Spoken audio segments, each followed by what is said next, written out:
Hello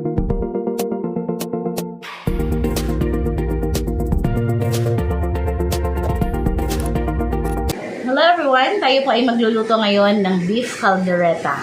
Okay? So, ang ating gagawin ay traditional way lang po. Hindi po tayo gagamit ng pressure cooker. So, meron po tayong pressure cooker pero hindi po natin ginamit dahil gusto ko po natural way lang siya pakukuluin. So, yung hindi po gaanong or hindi po yung pilit na pakukuluan, no? Para lang po lumambot. Okay? And for the ingredients, syempre kailanganin po natin ng 1 medium size na potato, ating carrots, red bell pepper, at yung ating green bell pepper. Slice na po natin. We're going to peel it and slice it na. At saka meron po tayo ditong 2 piraso ng medium size ng ating sibuyas. At saka po yung ating bawang. So, 4 cloves of garlic. So, let's start cooking. Kailangan din po natin muna sa ngayon yung ating tomato sauce. This is 200 grams ng ating tomato sauce. Tapos, yung ating pong beef. Yan, beef chunks. This is 1/2 kilo of beef meat. And of course, ang ating 50 grams ng Mamacita Caldereta spicy sauce. Maglalagay lang po tayo ng kaunting mantika. So, magigisa po muna tayo ng ating bawang. Unahin po muna natin yung ating bawang.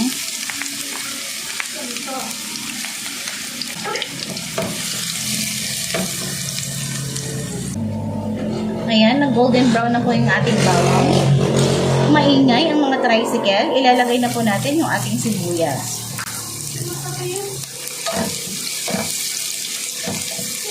So, ayan. Okay. Isusunod na po natin yung ating beef.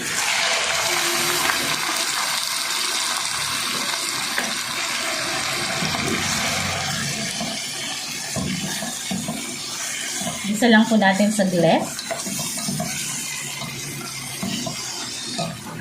Malambot yung aking,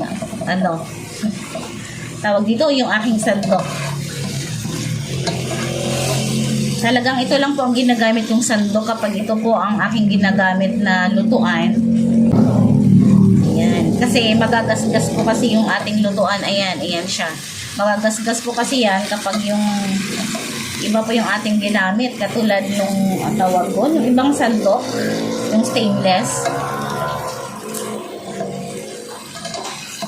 Or pwede din po kayong gumamit nung kahoy na sandok. Hindi po yun makakagasgas dyan.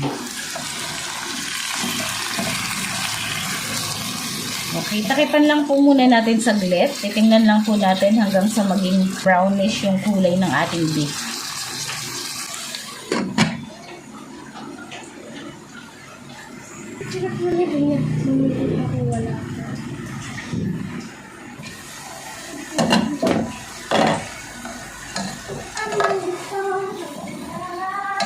Ayan, haluin lang po muna natin.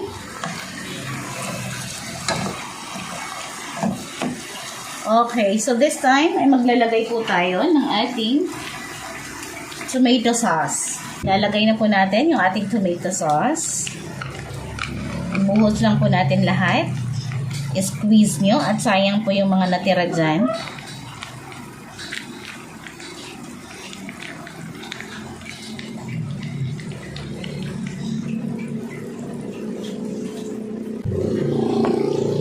Tapos haluin.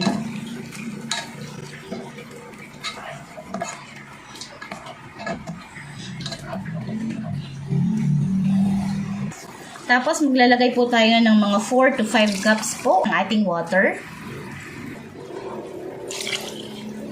2, 3, 4.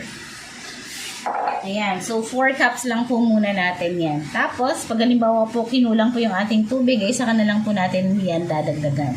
Tapos, maglalagay lang po muna tayo ngayon ng ating konting salt. At syempre, kapag may salt, kasama po dyan ang pepper. Okay?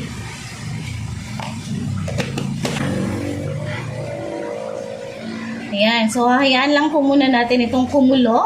Usually po, pag nagpapakulo po ako ng beef, mga 1 hour to 1.5 hour po hanggang sa lumambot po yung ating beef. Takipan lang po muna natin. Then, hayaan lang po muna natin yan na lumambot.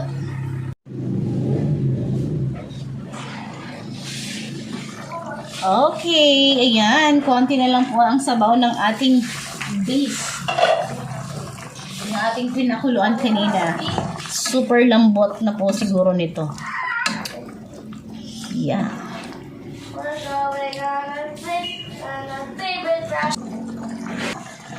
Ngayon ay ilalagay na po natin. Una, ang ating carrots. Yan. So, mausuunahin po muna natin ilagay yung ating carrots dahil medyo matagal siyang lutuin kaysa doon sa ating patatas. So, yung iba naman po ang ginagawa nila ay ginigisa nila or yung stir fry na po nila yung kanilang carrots, patatas, tsaka yung bell pepper. Pero ako nilagay ko na lang po dyan habang kumukulo yung ating beef. Okay.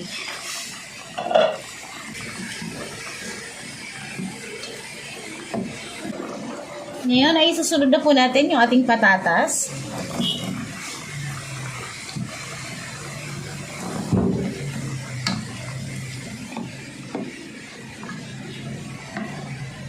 Haluin.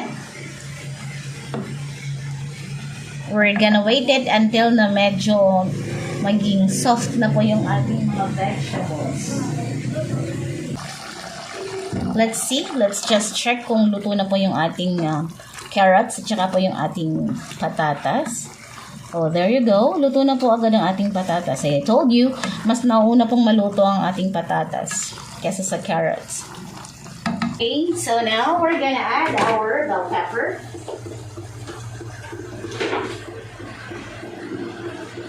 Let's just add our bell pepper.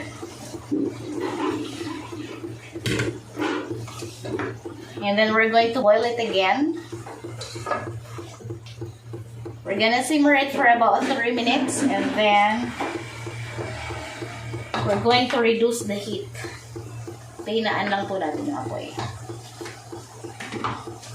But now, ay pwede na po natin yan lagyan ng ating seasoning granules.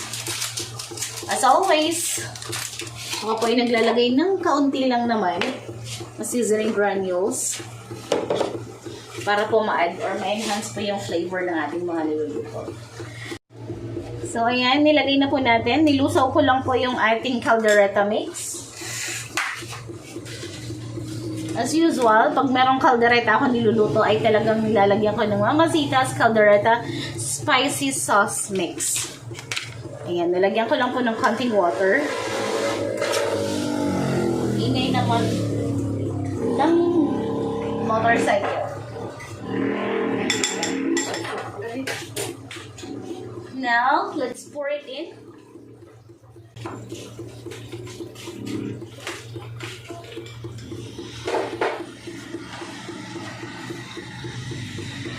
Simutin natin lahat kahit may mga tirang maliliit or kakaunti dahil magastos at saka mahal po yung mga ingredients ngayon.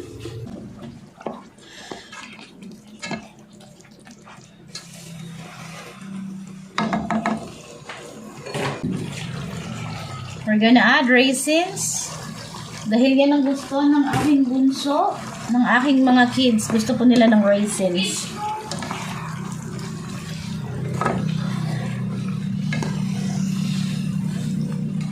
So saucy. Now that the sauce is thickened, tapos konti na lang yung sabaw, titikman lang po natin and then we're gonna serve it na. Okay. So ayan, naluto na po natin yung ating caldereta. We're going to transfer it into a deep bowl.